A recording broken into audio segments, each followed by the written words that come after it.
I found that nothing in life is worthwhile unless you take risks. Nothing.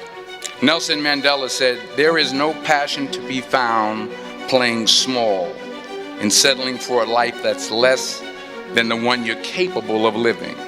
I'm sure people have told you to make sure you have something to fall back on. Make sure you got something to fall back on, honey.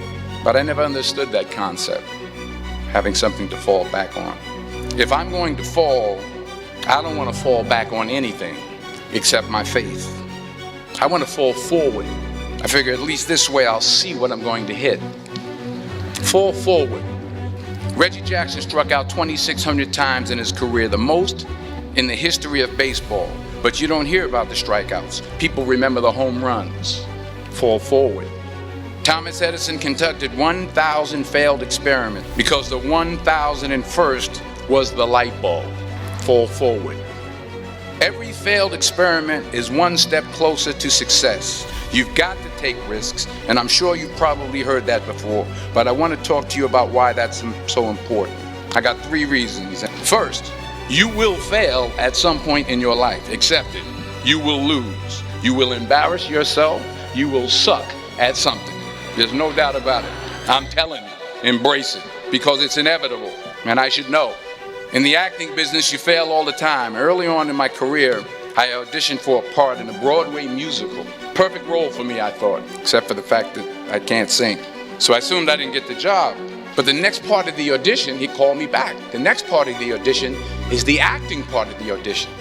Now I'm like, hey, okay, maybe I can't sing, but I know I can act. So they pair me with this guy, and again, I didn't know about musical theater. I didn't get the job.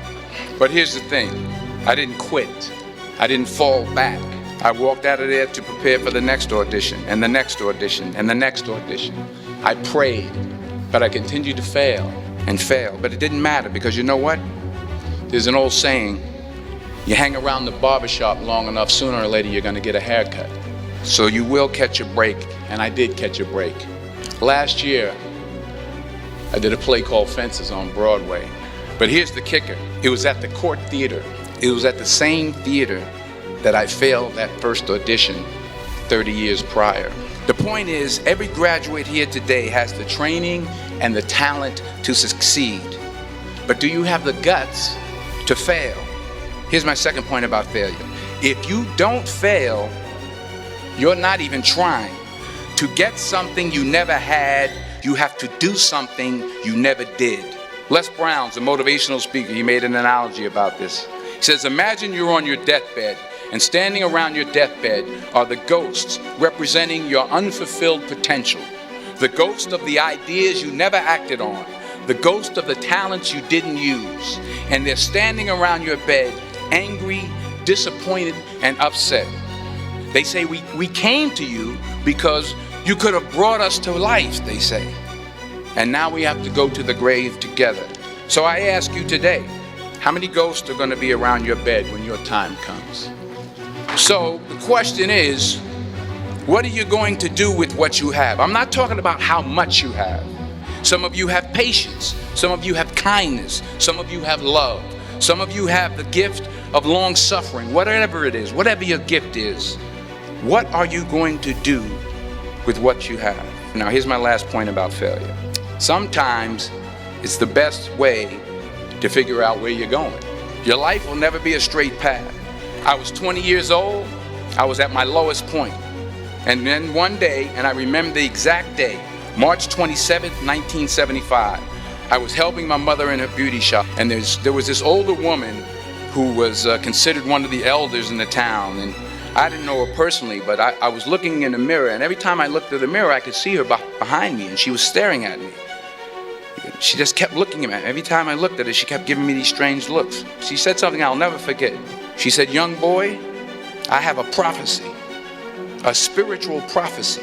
She said, you are going to travel the world and speak to millions of people. Now mind you, I'm 20 years old, I'm flunked out of school. But maybe she was on to something, because later that summer, while working as a counselor at the YMCA camp in Connecticut, we put on a talent show for the campers. And after the show, another counselor came up to me and asked, had you ever thought about acting? You're good at that. So when I got back to Fordham that fall, I got in, I changed my major once again. for the last time. And in the years that followed, just as that woman prophesied, I have traveled the world and I have spoken to millions of people through my movies. Millions who up till this day, I couldn't see while I was talking to them, and they couldn't see me. They could only see the movie. You'll see what I mean about taking risk or being willing to fail. Because taking risk is not just about going for a job. It's also about knowing what you know and what you don't know. It's about being open to people and to ideas. The chances you take, the people you meet, the people you love, the faith that you have, that's what's going to define you. Never be discouraged, never hold back, give everything you got. And when you fall throughout life, and remember this, fall forward.